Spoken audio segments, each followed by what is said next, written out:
हाँ, तो अब आते हैं हम लोग नेक्स्ट टॉपिक में।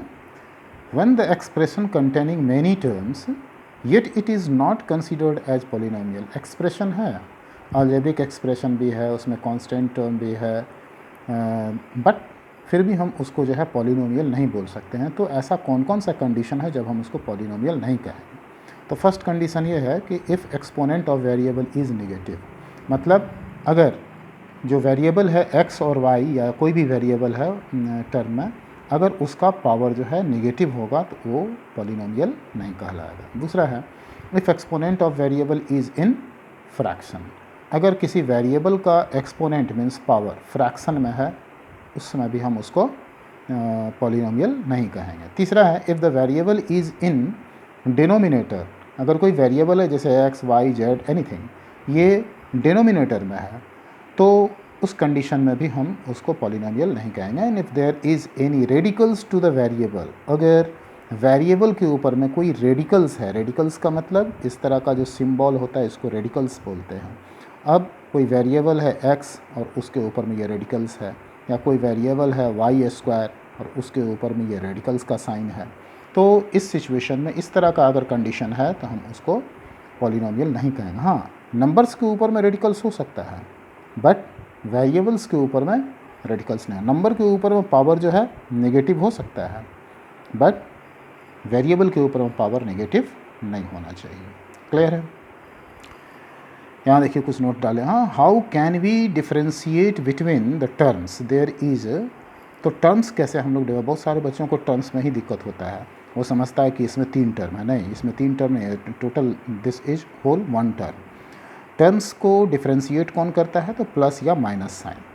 प्लस या माइनस साइन अगर आ गया तो वो दो डिफरेंट टर्म्स को 2 पार्ट में बांट देता है। इसमें कोई प्लस माइनस साइन नहीं है, इसलिए पूरे को हम एक टर्म कंसीडर करेंगे। ये पूरा एक एक्सप्रेशन है, इस एक्सप्रेशन में यहाँ प्लस साइन आ गया तो ये पूरे एक्सप्रेशन को 2 पार्ट में बांट दिया, एक ये पार्ट और एक ये नेक्स्ट पार्ट, तो इसमें 2 टर्म्स हो गया। इसको बाइनोमियल बोलते हैं, जिसमें एक टर्म है उसको मोनोमियल बोलते हैं। इसमें देखिए 2 जगह प्लस साइन आ गया तो ये पूरे एक्सप्रेशन को 3 पार्ट्स में बांट दिया है, तो इसको हम लोग 3 टर्म्स इसमें है, इसको ट्राइनोमियल बोलते हैं। तो पॉलिनोमियल क्या हो गया?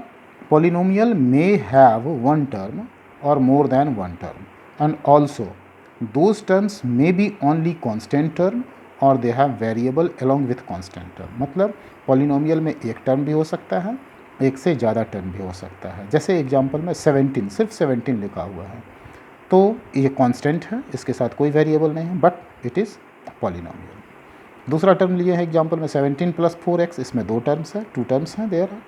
एक कांस्टेंट है, मतलब इसके साथ कोई वेरिएबल नहीं है, एक के साथ में वेरिएबल लगा हुआ है, तो ये कांस्टेंट अलॉन्ग विथ वेरिएबल, ये भी अलजेब्रिक एक्सप्रेशन, ये भी पॉलिनोमियल है।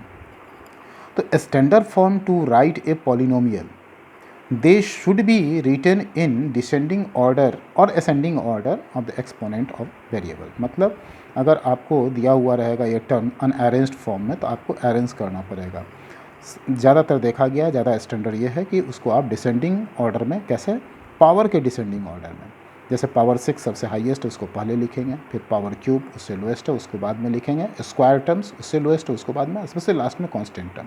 ये स्टैंडर्ड फॉर्म हो गया पॉलिनोमियल्स को लिखने का। अब हम लोग आ जाते हैं नेक्स्ट टॉपिक जो हम लोगों को पढ़ना है पॉलिनोमियल्स में। देखिए यहाँ पर फर्स्ट नंबर क्या है? Highest power of the variable is called degree of the polynomial. किसी भी पॉलिनोमियल में वेरिएबल का जो हाईएस्ट पावर होगा उसको डिग्री बोलते हैं। लीनियर पॉलिनोमियल हैव डिग्री 1, किसी भी लीनियर पॉलिनोमियल का डिग्री 1 होता है, मतलब उसके वेरिएबल का हाईएस्ट पावर 1। जैसे यहाँ 2x है, एक ही टर्म है, मोनोमियल है और इसमें वेरिएबल का पावर कुछ नहीं है, मतलब 1 है, तो ये लीनियर पॉलिनोमियल। यहाँ भी एक एक्सप्रेशन है, इसमें भी ये वेरिएबल x है, इसका पावर 1 है, तो ये लीनियर पॉलिनोमियल हो गया। क्वाड्रेटिक पॉलिनोमियल हैव डिग्री 2, जैसे एग्जांपल में 2x² + 7, यहाँ देख रहे हैं x वेरिएबल है, इसका पावर 2 है, तो 2 है तो ये हो गया क्वाड्रेटिक पॉलिनोमियल। यहाँ भी देख रहे हैं ये एक एक्सप्रेशन लिखे हैं, इसमें भी y वेरिएबल है और y का पावर 2 है, तो ये भी हो गया क्वाड्रेटिक पॉलिनोमियल। यहाँ सिंगल टर्म है, एक है, मोनोमियल है ये 3y², बट y का पावर 2 है, तो ये भी क्या हो जाएगा? पावर से हम लोग पहचानते हैं कि कौन लीनियर है, कौन क्वाड्रेटिक है और कौन क्यूबिक है। क्यूबिक पॉलिनोमियल में अगर पावर 3 है तो उसको हम लोग बोलेंगे क्यूबिक, हाईएस्ट पावर। देखिए यहाँ 3 भी है, 2 भी है, 1 भी है, बट हाईएस्ट पावर क्या हो गया 3, तो इसको क्या बोलेंगे क्यूबिक पॉलिनोमियल। यहाँ भी देखिए एक ही टर्म है, इसका हाईएस्ट पावर 3 है, क्यूबिक पॉलिनोमियल। इसमें 2 टर्म है, यहाँ 1 है पावर, यहाँ पे में 3 है पावर, तो हाईएस्ट पावर 3 है, इसलिए क्यूबिक पॉलिनोमियल। अब आ जाते हैं फॉर लीनियर पॉलिनोमियल। जो लीनियर पॉलिनोमियल इसका ये फॉर्मेट है, स्टैंडर्ड फॉर्मेट ये है ax + b, मतलब इसमें एक x वाला टर्म है, एक कांस्टेंट टर्म है। अब इसका जीरोज़ क्या होगा, तो इसका जीरोज़ का यहाँ पर वो फार्मूला दिया -b/a। ये कैसे निकला, तो कभी भी जीरोज़ अगर हमको निकालना है तो इसको हम लोग ऐसे लिखेंगे ax + b = 0। अब यहाँ से क्या हो जाएगा, therefore ax = -b, therefore x क्या हो जाएगा -b/a। मतलब जब हमको जीरो फाइंड आउट करना है तो ये 9 क्लास में भी आप लोग पढ़े होंगे कि उस पॉलिनोमियल को हम लोग जीरो कंसीडर कर लेते हैं और उसके बाद फिर ax - b, b को उधर शिफ्ट कर दी, x का वैल्यू निकालते हैं, ax = -b, x = वही है यहाँ पर वो -b/a। ये कहाँ से निकला, इसी तरह से निकला। तो ये जो -b/a हो गया, ये जीरो हो गया इस पॉलिनोमियल को। तो b क्या है इसमें से, कांस्टेंट टर्म, और a क्या है, x का कोफिशिएंट। तो इसका एक फार्मूला बन गया कि इस तरह का अगर लीनियर इक्वेशन होगा तो उसका जीरोज क्या होगा, तो minus of the constant term divided by coefficient of x, ये हो गया। b क्या है, कांस्टेंट टर्म है, यहाँ माइनस लगा इसलिए माइनस को अलग कर दिए, constant term divided by a क्या है, x का कोफिशिएंट ऑफ x। अब आते हैं इसका ज्योमेट्रिकल रिप्रेजेंटेशन ऑफ पॉलिनोमियल। किसी पॉलिनोमियल का ज्योमेट्रिकल रिप्रेजेंटेशन कैसे हो करेगा, तो हम लोग 9 क्लास में ग्राफ भी ड्रॉ किए थे। तो ग्राफ ही जो है, किसी कोई पॉलिनोमियल दिया हुआ है उससे जो ग्राफ ड्रॉ करते हैं उसी को हम लोग बोलते हैं geometrical. When a polynomial is represented on the graph it is called geometrical representation. अब ज्योमेट्रिकल रिप्रेजेंटेशन यानी graph of linear polynomial is always straight line. किसी लीनियर पॉलिनोमियल यानी जिसका डिग्री 1 है उसका जो ग्राफ आएगा वो हमेशा स्ट्रेट लाइन ही होगा। And the point on x-axis where a graph line of the polynomial intersect is called zero of that polynomial। जब वो ग्राफ ड्रॉ करेंगे तो वो x एक्सिस को जिस पॉइंट पर इंटरसेक्ट करेगा वो पॉइंट जो हो जाएगा, उस पॉइंट का जो वैल्यू होगा उसको हम लोग उस पॉलिनोमियल का जीरोस कहेंगे। तो linear polynomial have only 1 zero. चूँकि लीनियर पॉलिनोमियल में डिग्री 1 होता है, जितना डिग्री होगा उतना जीरोज होगा।